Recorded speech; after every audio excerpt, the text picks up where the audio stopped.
How to win your pre-release in under 6 minutes.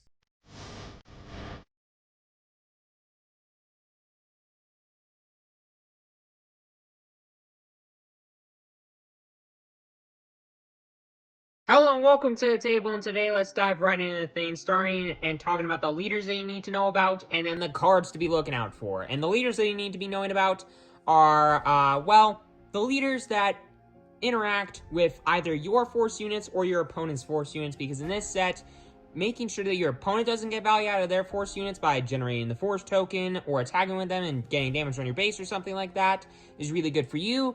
And it's also really good for you when you make your force units bigger and make it harder for your opponents to kill them and make them last longer so you can get more value out of them. So the best leaders that do that are 1, Mother Talzin, making it easier for you to get rid of your opponent's stuff, plus it flips fairly early. Obi-Wan Kenobi as a way to make your stuff a little bit bigger, only stuff without an experience token on it, and you have to use the Force, but still fairly solid.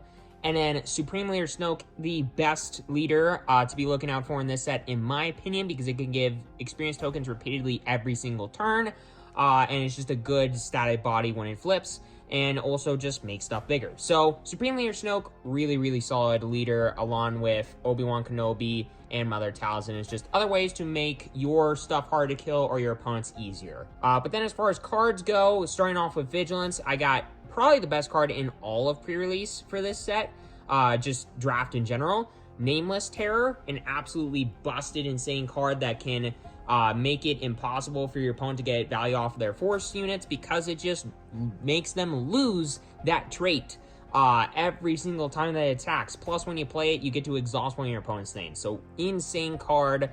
There's also an Iterate Warrior, a good, sticky kind of force unit. Comes down on 4 resources, and it's a 4/4 shielded. I mean, what's not to like about that card, right? Plus, it can heal some damage from your base, so that's not too bad either. Secretive Sage is another kind of card like that. It comes down a little bit earlier, but it's basically the Crafty Smuggler of this set, but it has the Force trait instead of the Underworld trait, which for this set is really, really important, because early Force units equal better for you, and when they're harder to kill, like Secretive Sage or an Iterate Warrior, really, really good for you. Then going on to Command, I got Exegol Patroller, just a cheap threat that comes down early, and it's a space unit, which there isn't a ton of focus on space in this set, so getting a lot of pressure on your opponent in the space arena very quickly can allow you to win the game very quickly, and Exegol Patroller, probably the best card, or one of the best cards, in, at least in this set, that does that, so great for you, bad for the opponent. Gungi, just a big, really well-statted force unit, is an absolutely insane card, plus it has a Jedi trait, which can matter a lot sometimes, because, you know, Jedi are important, and in this set, Jedi can be important too. So Gungi, just an absolutely insane 2-drop force unit that can allow you to get value very, very quickly. In addition, there's Terrantedek, or something like that. Basically, it's a big way, and it's a force-killing machine. It's a big force unit killer, because it's gonna pretty much always have ambush, and it's a 5-resource 5/5, so big boy. It's a creature, which can matter sometimes in this set, and just all around is an absolutely busted and really, really good card. But then getting to aggression, I got Acolyte of the Beyond, just a good way to repeatedly get the force token, which in this set, very powerful and can get you some of the best value in this entire set, so that's really good for you, especially to get it down on turn 1. There's Attuned Fear Knock, which is just a 4/1, just a really good aggressive body that can sometimes be a little bit harder to kill. So, and it's a creature, which can matter sometimes for you.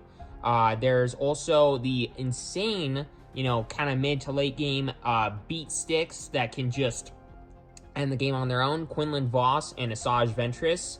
This combination of cards just put together, or even on their own, can be really, really powerful. But especially put together, they are probably one of the best combos, if not the best combination of cards to have in this entire limited format. But then getting to Cunning, I got Shin Hati, which is just another sticky force unit. It's a little hard to kill. It's got hidden and shielded, and it's pretty aggressively statted too, so all around really good for you, and awful for the opponent, because, hey, you're going to have a force unit stick around longer, and your opponent's got to figure out how to deal with it somehow. So great for you, bad for the opponent. Youngling Padawan, just an early force unit again, and this time it gives you the force token, and it has the Jedi trait as well, so all around just a really solid early game. maybe even mid to late game card too. So all around, Youngling Padawan, great card. LOF Cat is also really good, just as a really good way to play it. When it's defeated, you get to exhaust stuff, which in this set can be really powerful. But then kind of getting into some more generic cards, I got Fallen Jedi and Gifted Urchin as good early Force units, and then Gungan Warrior as just a good statted body, thanks to the Restore. That's hard to kill, thanks to the shield token that it's got coming down with it, and all around it's just a decent, pretty solid card. But in this set, basically what you're looking for is good Force units. Force units are going to be hard to kill, and ways to make your opponents not get that. So hopefully these cards allow you to get an idea of what to be looking for, what not to be looking for. And for all outside, hope that you enjoyed this video. Make sure you hit that subscribe button, hit that like button. It's completely free on credits. Have a great rest of your day, everybody. Enjoy.